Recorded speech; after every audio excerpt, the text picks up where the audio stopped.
Hi everyone, welcome back to the channel and welcome back to a small update on Sweet Transit. I figured we haven't played it on the channel for a little bit and I wanted to update you on the most recent experimental update that we got. Well, today when I'm recording it was yesterday or the night to today, but for you it will probably be a couple of days ago, so you probably have some experience. I will go through the updates here and then in the future we will take a look at them in-game as well. And I hope you will enjoy that. So let's just kick it off. I want to say a few things before we actually get going with the video here. We have a few mentions from the developers. So first and foremost, your old saves in the game will probably not work very well in this most recent updates.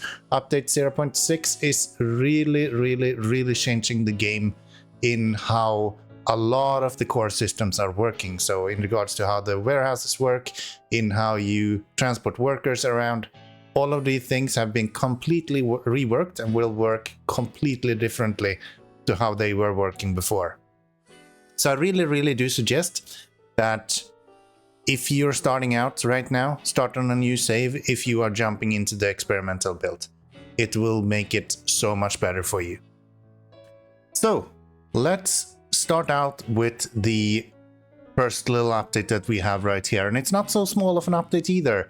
It's in regards to the roads that we have within our settlements. Previously the settlements were only allowed to build roads within their specific little square that they had. They were allowed to build in a little box like this. They have now removed the box and we can build roads wherever we want on the map. It is now global, similar to how Rails works. So this should really open up how we can build our cities and how we transport goods and things like that. I think this is going to be really big actually.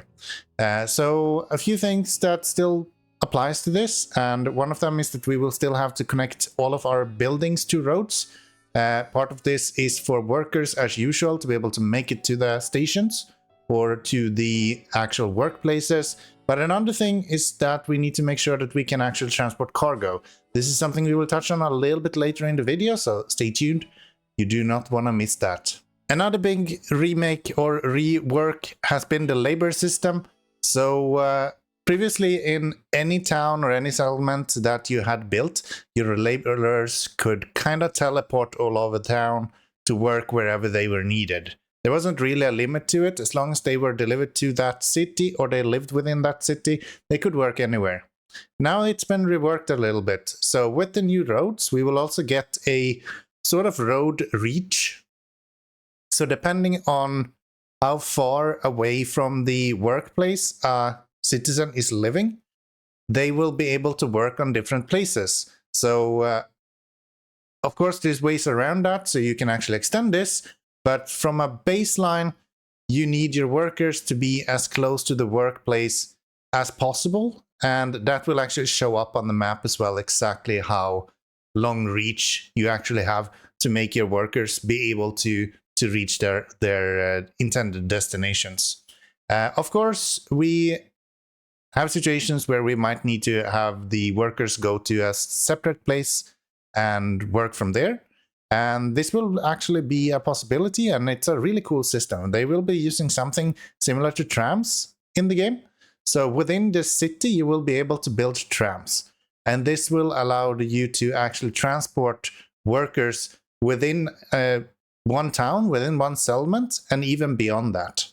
So it's going to be a cool mix between how the trains worked in the last update, and now they kind of made this mush, and all of a sudden we can do the same within cities, and it looks really cool. I'm super looking forward to do this. Another big thing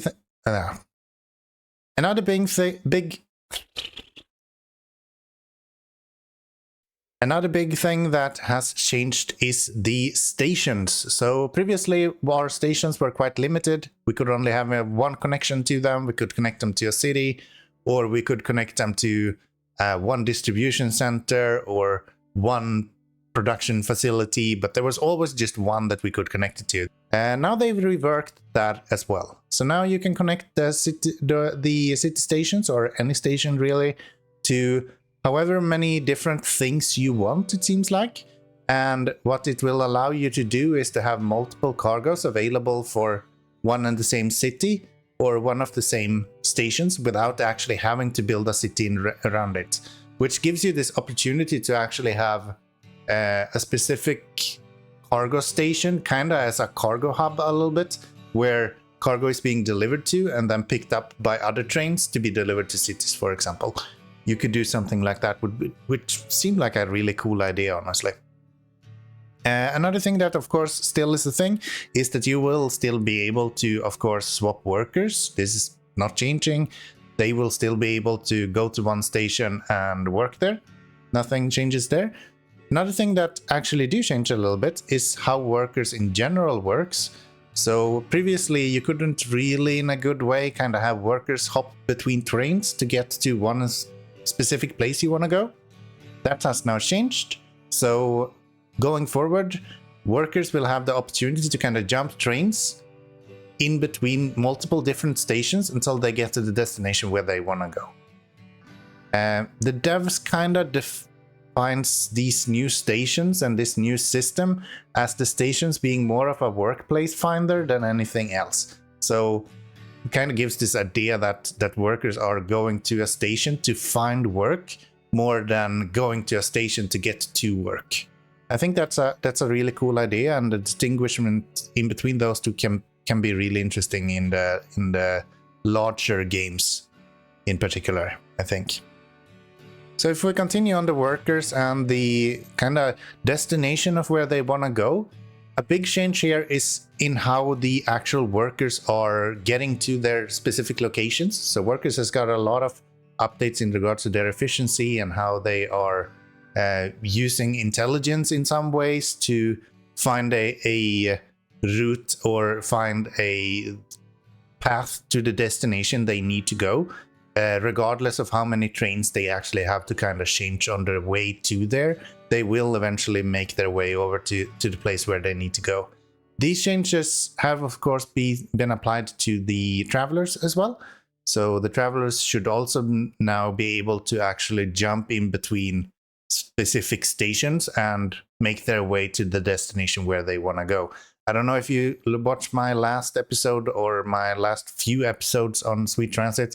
Something that I was really struggling with was this traveling system that we had before, where they didn't really want to change trains very much. They kind of just got hung up on one train and then they were sitting there, and sometimes you could get them to change one train, but not really. They weren't really happy to do that.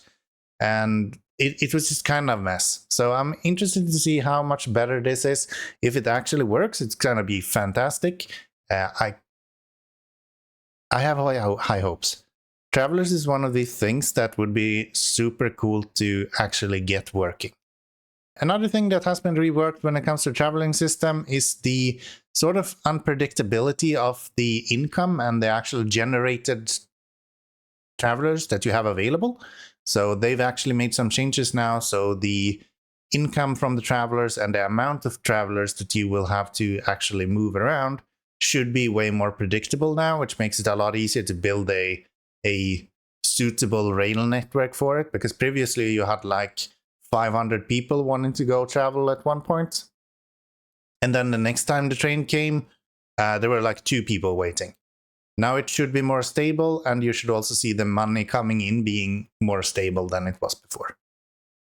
Okay, so now that we have worked our way out of these like small potatoes that we just went through, let's go with the real heavy hitters here.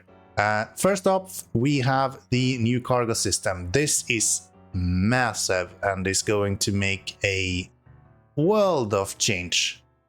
This is the main reason as to why your old saves probably will not work with this recent update that we have right here. So the cargo system right now is building specific.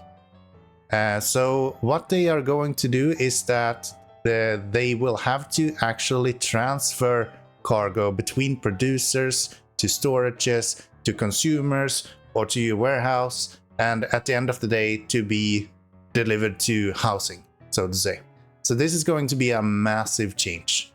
Previously, cargo kind of just teleported between wherever it was in the settlements or in distribution centers and similar things like that. Same thing with the stations. As soon as something was actually produced, it was just instantly available in the stations. Now you will actually have to transport it over there. It's going to make your cities completely different. I have so high hopes with this. This should really be massive for the city building aspects of the game, bringing a really needed change to the all kinda stagnant, kinda lackluster city building that we had prior to this update. So I think this was a really good change, and it's something that I've seen the community asking a lot for. A few other things that will come with this, of course, is that we need a way to actually transport things. The new building that we will be using is called a courier shack. Of course, with that comes a new profession, so we will have couriers that will actually move things from one storage to another. So that's going to be impacted by these tram lines that we mentioned before as well. So they will be able to actually move around in the city depending on how you build those tram lines. So, talking about tram lines, let's take a look at what that actually is. So, tram lines, first and foremost, is now actually a thing. It hasn't been a thing in the game previously, but it is now. And it's built directly on top of roads, which I found kinda interesting. That tells me, at least, that the roads will still be able to be used while there is no train going there. That's my understanding. And that seems to be how it's actually designed as well. So it's going to be really interesting to see sort of how big of an impact this will have on your cargo systems. Like, will you see situations where maybe you want to use bridges to get over instead? And then have the trains go underneath with the trams? I'm not sure. It's going to be interesting to see. I want to test around a little bit of those things as well. Of course, this is going to have an impact on efficiency. It has been confirmed that that's the case. So it's going to be interesting to see how big that impact is actually going to be. But yeah, with that comes, of course, a few new stations as well. Not a few, but at least one that we have gotten confirmed so far. So this one station that we have is a train stop. This seems to be a kind of super localized station. I think more or less like a bus station in real life, or like a tram station, more or less. It says train stop, which I guess is kind of correct in that way, but it allows for like a small amount of cargo to be left there and be picked up and delivered somewhere else in the city. And it of course also allows you to have the trains actually going over to bring other workers, or of course deliver workers there as well. Next big thing is the warehouses, and this has been a completely new idea. It seems like they have completely reworked every single big part of this game, and it seems like it's a really good update. It looks like it's a really good update. You should make sure that you have subscribed to the channel, because we are gonna play this a lot in the coming few weeks here. So yeah, hit that subscribe button, leave a comment down below. Have you played the update yet? If you haven't, go play it, and then leave a comment down below. Do you like it? I hope you do. So, next up, warehouses. One of the biggest changes is that you will be able to have multiple warehouses now. This sounds a lot better than it actually is. It doesn't mean that you will actually be able to utilize multiple warehouses. What this does is it allows you to have a warehouse where you can actually more easily, at least, rebuild it or relocate it at some point. So what this allows you to do is that you can place as many warehouses and storages as you want, but it only allows you to have one of the warehouses actually active during a time. So even though you can build multiple of them, you can't really use more than one of them. Of course, you can use one of them for like a backup storage maybe, or something like that. Game itself, up until now at least, haven't really been inducive to this idea of bulk saving stuff, because you have the upkeep. So if you're already kind of failing on something and running out of something, having a short surplus of items coming in usually doesn't do that much for you, since the issue is likely in some other place than the fact that you don't have the specific cargo right now. But I can see here that maybe a backup can be can be helpful as well. But most importantly, the fact that we can actually relocate and rebuild the warehouses a lot easier now is going to be massive. With this comes, of course, just like all of the other buildings, the specific warehouses will have their separate storages. So each warehouse will have a individual storage, meaning that you can build these kind of backup solutions where you have a warehouse that's inactive somewhere, just kind of with a backup of whatever wood and stone you actually need. With these large changes to the warehouses, there will also be a new update to kind of what the warehouses can do. Previously they only stored stuff and they distributed stuff for upkeep. Now we will be able to trade stuff in the game as well. So you will be able to actually have the warehouse as a trading hub where you can buy wood and stone, and you can also sell wood and stone and all the other cargo that you have in the game. So that is going to be quite an interesting idea. This really should open up the early game, most importantly, mainly because with these new warehouses, you will not have a sort of build block that we had before. Previously, we had a specific space like this where the warehouse could be placed, and then you couldn't build anything else within that. Now that has been removed, and the warehouse can be built wherever you want. So if you place it in a city, for example, you can literally have couriers just carrying stuff to the warehouse instantly. That's definitely something that you can do. You can also, of course, just like before, you can have a train bring everything to the warehouse and so on. So there's multiple different options available for how you want to actually deliver stuff to the warehouse right now. And the fact that you can put it directly in a city should really, really open up the early game here. I think it's going to be really interesting, and it's going to open up for a lot of different scenarios that you can play through in the game. With that comes also that we will have to actually bring workers to the warehouse. So the early game is going to be a little bit different in that direction as well. Previously, we only had a few items in the early game that actually needed workers. So we had wood, coal, fish, and then maybe potatoes. Now we will actually have to start out with getting some workers for a warehouse, so to say, which is going to be really interesting to see. And those were kind of the largest updates that we got with this most recent 0.6 update. I think it's a really good step in the right direction for the game, honestly. So far the game has been kind of simplistic, and it's been hard to see how he's going to build this game out into a more end game targeted build, because there wasn't really anywhere to go from where we were and to where we are today.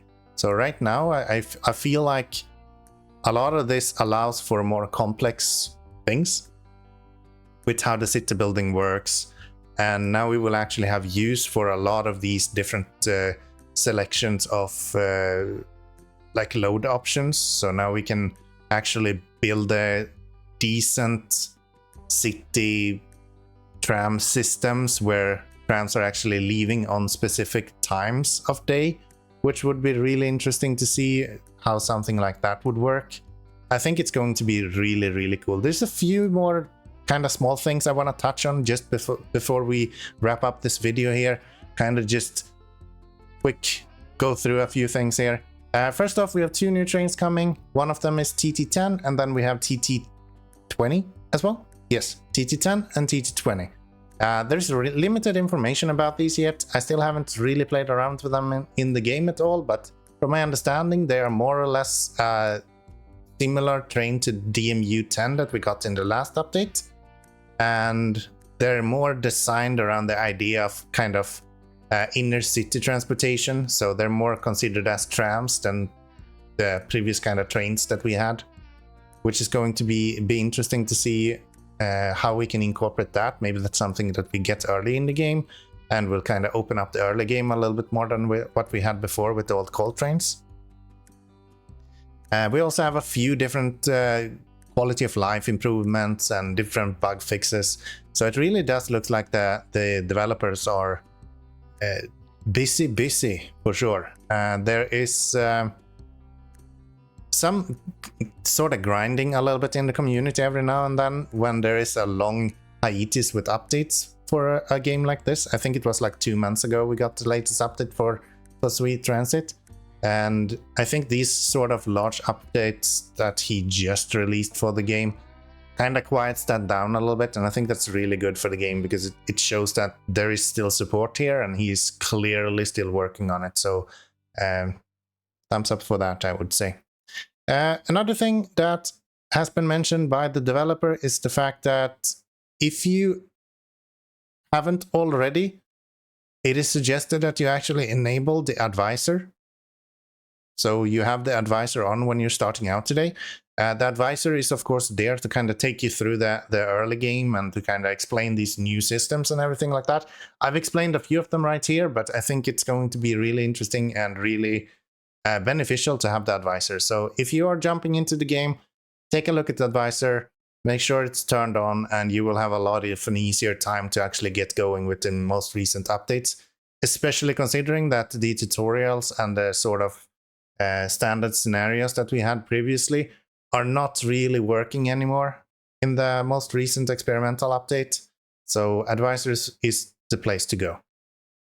And of course, if you want to jump in on the action here and you actually want to see what's available in the most recent update, the way to do this was actually shared very, very nicely by the developer in how to activate the experimental version in Steam. So take a look at the Steam blog that he just released with the most recent updates, and it should be covered there exactly how you go through that. But yeah, that was a little bit about the most recent update. We will definitely be taking a look at this. Probably early on in the next week, we will have the first few videos starting to release here on the channel, so you should be subscribed. If you're not subscribed, I will... I don't know. You just subscribed, okay? Please subscribe. Otherwise, I think that's it. Yeah, I think that's it. We covered it all. I hope you have enjoyed it. I sure enjoyed having you here. And until next time, bye everyone.